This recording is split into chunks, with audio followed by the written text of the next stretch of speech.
Good morning, students. Materials of the Earth's crust.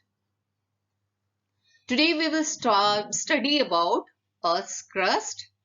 All of you studied in the previous class that the Earth having three layers. The uppermost layer is the crust.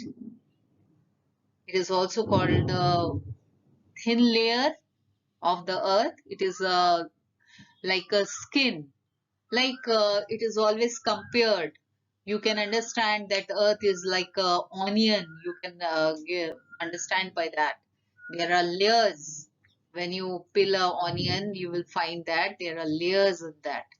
The same way earth is also having so many layers, and the uppermost layer, the thin layer, is the crust, and it has rocks and minerals in it. The rocks are those materials which are obtained from the Earth's crust. They include not only hard materials like granite and marble, but also soft and loose like chalk, clay, sand, plenty of sand and salt. Now, rocks are made up of minerals. Now, in these rocks, we find that there are plenty of minerals are present. Different types of minerals are present. And rocks, because of that, rocks are having definite structures, physical properties, and chemical compositions. Different rocks are, one rock is very different from the other because of, one type of rock is very different from the other because of its physical properties, because of its appearance, because of its shape, because of its color, because of its order.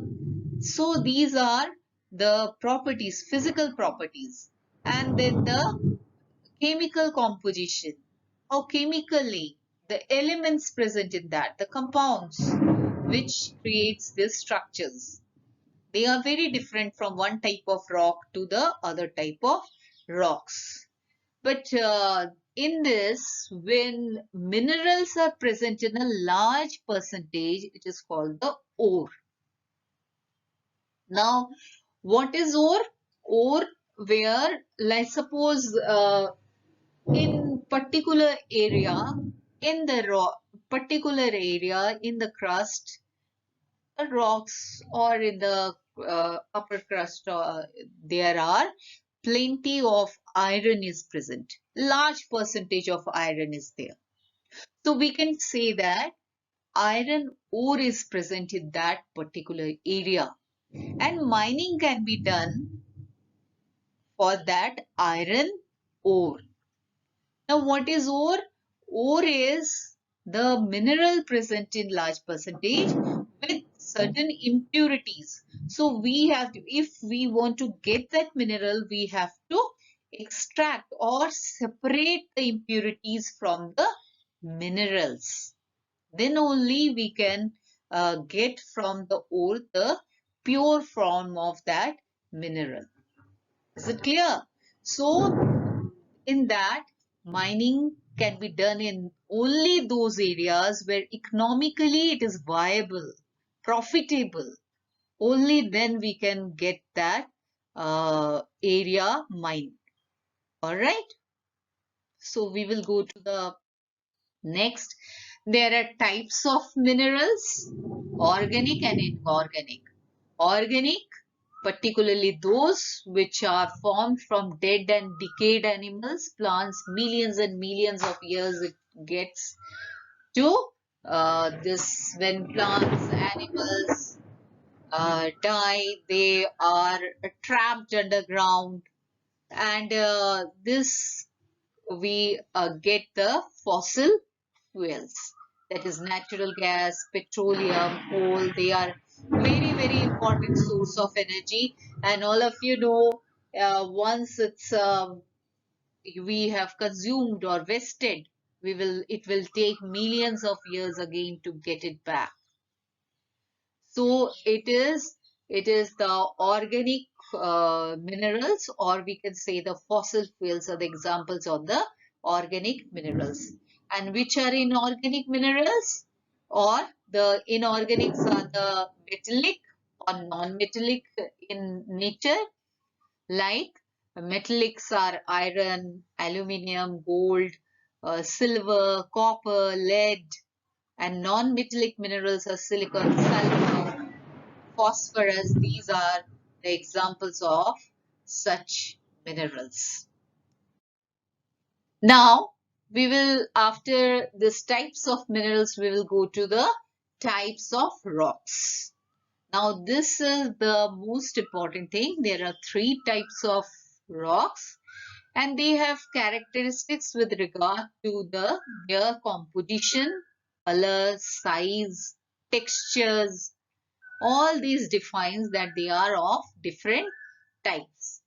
First is igneous. I have given you some pictures that in the slides, that is igneous, sedimentary, and metamorphic rocks. Slowly we will know about what is igneous, what is sedimentary rock, what is metamorphic rocks. Now, igneous rocks. Igneous from Latin words means ignis, meaning fire. So all of you know when the volcanic eruptions happen, what comes out? Magma comes out or the lava comes out. And when this lava, when the magma cools down and solidifies, igneous rocks are formed. And that is why it is called the primary rocks. It is the first to be formed. This type of rocks are to be first formed. That is why it is called the primary rocks. And now it is again of two types. One is intrusive and the other one is extrusive. Intrusive igneous rocks and extrusive igneous rocks. Igneous rock. Intrusive igneous rock. When this magma cools below the surface of the earth. Below means under the surface of the earth.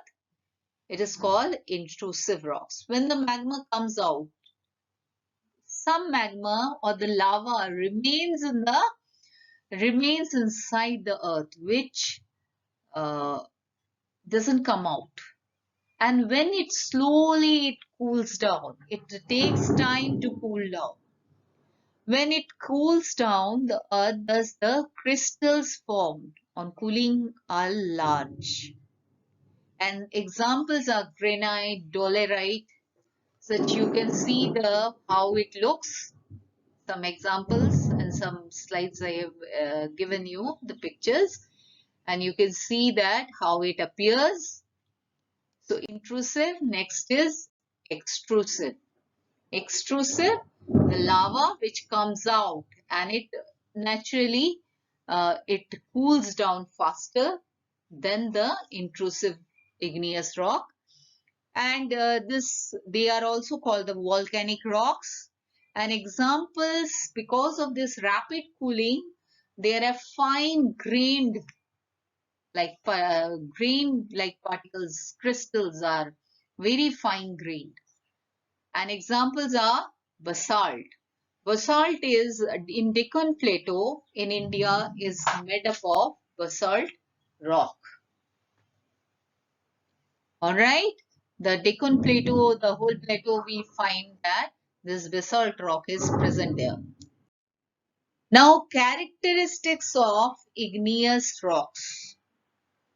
Very, very important this slide is that what are the characteristics of igneous rocks. These rocks are hard and compact. These rocks do not have remains of animals and plants. All of you can understand? These rocks do not allow water to percolate through them. These rocks, you cannot find, the water cannot percolate through it, get inside through it. Other types of rocks are formed from the igneous rocks. It is the primary rock and from it other types of rocks are formed. Like sedimentary, or then under heat and pressure metamorphic. You will know about it slowly in the another class. In this class, up to here we will do, and valuable minerals such as iron, gold, silver, aluminum are found in this rocks. So such important minerals are found in these rocks. Alright, so today we have studied about different types of rocks and minerals. And how many types of rocks are there? Igneous, sedimentary, metamorphic. The characteristic of igneous rocks. Igneous rocks are also of two types, intrusive and extrusive, and this characteristic. So next class we will study about the sedimentary rock, metamorphic rocks. Then we will study about the rock cycle. All these we will do in the next class.